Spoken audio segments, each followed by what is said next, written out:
네, 코리안 타이거 이정영 오늘 UFC 데뷔전이 있었습니다.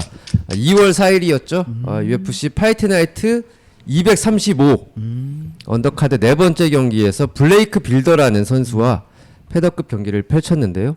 결과 완승이었습니다. 3대0 판정승. 3명의 심판 모두 30대 27. 그러니까 모든 라운드를 가져간 그런 경기였고요. 엄청 침착했다. 이정영 선수 하면은 뭐 이렇게 개체량 때부터 해서 약간 이렇게 흥분된 모습, 그리고 약간 이렇게 좀 과격한 모습 보여줬는데 개체량 때부터 그런 모습 안 보여줬고 이번에도 1라운드 때인가요? 니킥을 딱 맞춘 다음에 몇 대 계속 파상 공세를 하다가 빌더가 이렇게 피하면서 가니까 손을 딱 내리고 이렇게 한번 보더라고요. 이렇게 이정영 선수가 본 다음에 그래 다시 재정비하자 그러면서 했던 그 침착함 그게 좀 저는 되게 인상적이었어요. 흥분하지 않고 피니시에 대한 욕심을 과도하게 부리지 않았다. 그게 좀 그거 선수로서 욕심 나잖아요, 사실 그게. 근데 반대급부로 좀 터프하지가 않았다, 이정영답지 않았다라는 평가도 있더라고요. 그래도 저는 일단 첫 테이프를 잘 끊는 게 중요하기 때문에 첫 테이프를 잘 끊고 그리고 그 다음부터 보여줄 건 보여줘도 된다. 그래도 충분하다. 급하게 가서 오히려 망하는 것보다는 천천히 가면서 본인의 기량을 마음껏 펼치면 되니까. 네. 급하게 가서 망하는 케이스들이 많잖아요. 얘기 안 하겠습니다. 뭐 연애 전선도 그렇고 정석 기자는. 저요? 잠깐, 저 급하게 천천히 가도 되는 것을. 아니에요. 저는 최고. 유병혁 기자는 어떻게 보셨어요? 네. 저는 뭐 이정영답지 않아서 가장 큰 요번에 많이 큰 걸 얻었던 건 단점이 보이지 않았던 것 같아요. 일단 10대 9, 10대 9, 10대 9를 떠나서 이기더라도 단점이 보이면 예를 들어 10대 9, 10대 9, 10대 9지만 그라운드에 깔려서 뭐 못 일어났다던가 공소리가 살렸다던가 이랬으면은 그래도 이정영 뭐 한계가 또 있지 않나 이런 여론이 많았을 텐데 그 어떤 단점이 하나도 안 보였기 때문에 기대감이 더 크고 진짜 뭐 포스트 정찬성이라든지 뭐 최도라든지 최성우란 얘기가 계속 이어질 수 있다. 그게 엄청 전 큰 성과라고 생각을 해요. 아니 경기 자체가 뭐 저는 그럴 수밖에 없었다고 생각해요. 왜냐면 지난 경기 때 왜 사실 그 2자 경기 끝나고 나서 사람이 방 떠 있었잖아요, 느낌이. 그러니까 영어로 막 데니게 뭐 누구 볼카노프스키 뭐 이렇게 했잖아요, 영어로. That's my plan. Yeah. 그게 엄청 그 창피한 일이었나 봐요, 스스로도. 돌이켜 보면. 근데 그때 내가 느끼면은 사람이 이게 반 떠 있었어. 붕 떠 있었는데 오늘은 계속 누르더라고. 경기 중에도 그렇고 끝나고 나서도 그렇고 끝나고 나서 기자회견에서도 그냥 누르는 느낌. 일단은 저는 큰 꿈을 가지고 있고요. 그 꿈에 만족하기 위해서는 아직까지 뭐 벌써부터 만족하면 되지 않는다고 생각합니다.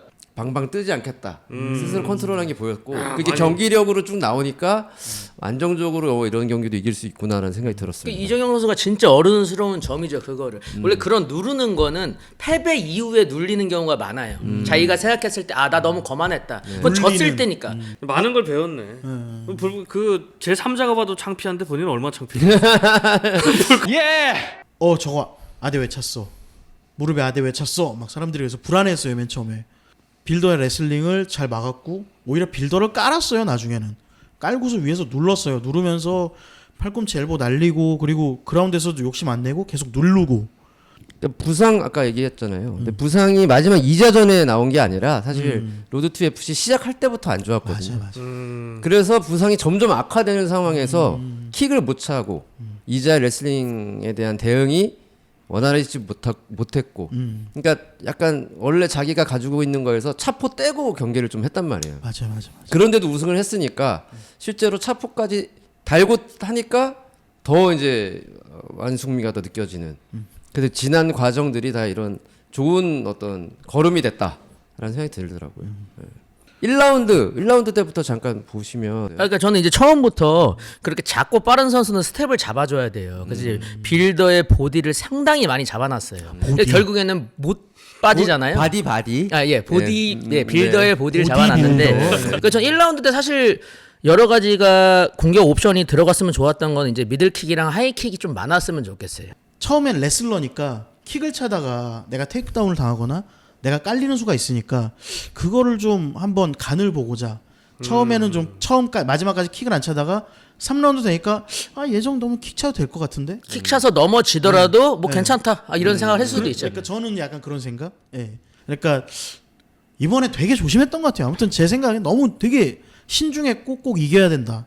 첫 테이프 잘 끊어야 된다. 그 생각을 많이 했던 것 같아요. 되게. 1라운드 때 약간 기회 잡았을 때 중간에 멈췄던 거는 보낼 수 있지 못하겠네라는 생각이 딱 들으니까 바로 멈추는 것 같아. 뒤로 아예 빠져버리더라고. 그 판단도 대단한 거예요. 힘을 너무 많이 쓰면 안 되니까. 안 되니까 또 체력적인 분배도 해야 되니까 빠지고 2라운드 때도 그 비슷한 장면이 있어요. 파운딩 막 때리다가 끝낼 수 있다라고 봤는데 거기서 중간에 멈춰요. 이거 왜냐면 눈빛이 살아 있으니까 괜한 힘 빼지 말자 그래서 2라운드 넘긴단 말이에요. 그거 진짜 대단한 거예요. 판단력이 어마어마한 거 아닙니까? 그러니까 데뷔전인데. 1년 전에 영어 인터뷰하던 이정형이었으면 달려들었을 거야. 그쵸. 예.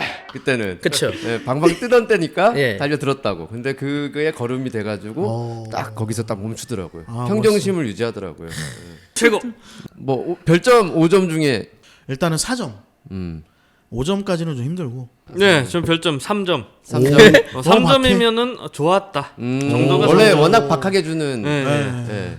좋았고 와. 데뷔전이니까 뭐 안전하게 하기 위해서 어쨌든 뭐 거기에 일단 중점을 뒀던 것 같아요. 1승은 일단 하고 시작하자. 약간 첫 끝발이 중요하니까 그런 느낌이었던 것 같고. 아니 저는 4.5점이고요. 왜냐하면은 본인이 50%밖에 못 나왔다고 생각하기 때문에 저는 한 60, 70 이상 나왔다고 생각해서 4.5점이고 한줄평은 1라운드 7초 KO보다 잘했다. 오히려 뭐 정찬성이 옛날 마코오믹 잡았을 때 그 빠른 KO보다 오히려 3라운드를 다 해보면서 모든 영역을 다 보여준 게 더 잘했다. 그렇게 생각합니다. 저는 4점. 4점. 오. 굉장히 높은 점수입니다 원래. 약간 사냥하는 법을 좀 배우는 과정이었다. 이교덕 기자가 좀 이정영 선수의 무언가에 좀 지분이 좀 있으시다고. 이게 그 처음에 등장할 때 호랑이 포효 소리가 나면서 등장하거든요. 네. 이번에 그 잘안 아이디어를 들렸어요. 제가 준 겁니다. 갑자기 어흥 소리가 나요. 타이거 마스크에 그걸 생각하신 건가요? 아니 원래 그냥 코리안 타이거니까 네. 음악 원래 선정한 그 등장곡이 있었어요. 그 전에 로드 투 FC에서도. 근데 이거 너무 밋밋하다. 예. 처음에 호랑이 포효로 분위기를 싹 잡은 다음에 음악이 딱 들어가면 참 좋겠다. 근데 그 아이디어를 받아줘가지고 실제로 했고 이번 등장곡은 예. 코리안 타이거 맞춤으로 만들었다고 하더라고요. 근데 그 음악에도 처음에 호랑이 포효를 넣은 걸 봐서는 이 등장 그리고 이번 첫 승 지분이 다 조금 있다는 거죠. 약간 지분과 JYP처럼 어흥으로 가는 그쵸? 컨셉인가요? 네. 오. 브레이브 사운드 같은 거죠. 브레이브 사운드 JYP. 좋습니다. 네, 그렇습니다. 자, 이정영 선수의 다음 상대 누가 있을까요? 좀 괜찮은 상대 추천할 만한 선수가? 카일 레슨이 빌더를 이긴 것보다 이정영이 쉽게 잡았다. 그러니 뭐 이정영이 뭐 넬슨을 이기지 않을까 이런 생각은 해요. 근데 그것도 뭐 물론 이런 중국식 방식은 답은 아니니까 상성이라는 게 존재하는 게 MMA 스포츠니까 그러니까 오히려 한번 해봤으면 좋겠다. 카일 레슨이랑 한번 해서 또 카일 레슨이 최도호 선수랑 무승부도 나왔고 우리나라에서는 좀 인지도도 있고 네임드가 있으니까 데이너 화이트 입장에서도 붙여도 전혀 나쁘진 않을 것 같아.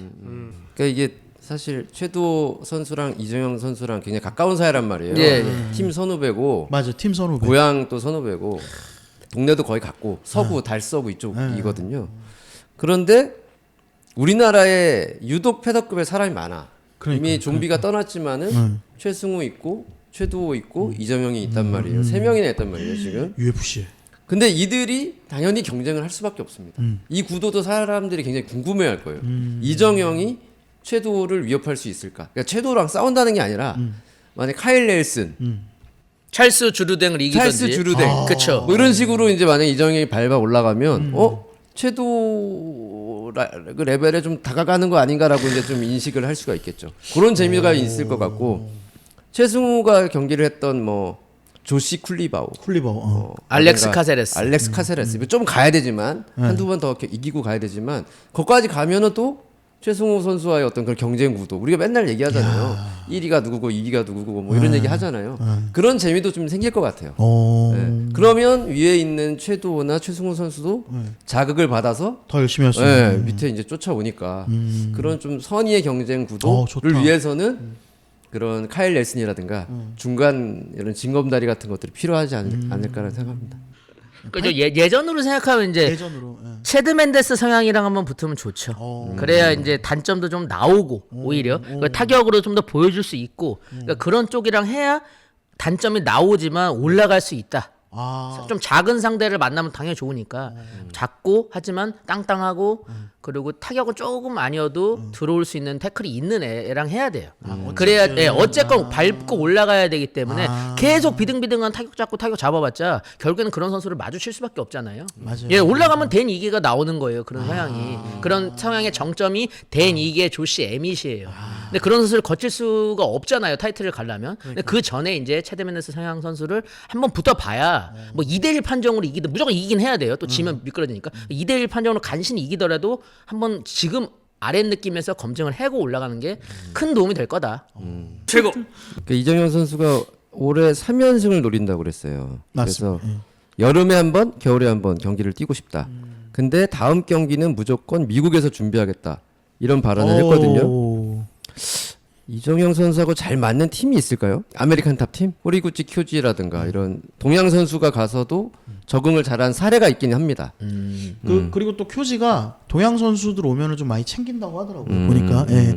킬클리프도 좀 괜찮을 것 같지 않으세요? 왜냐면 거기도 한국 선수들이 좀 많이 해서 최승우 선수, 김지현 선수.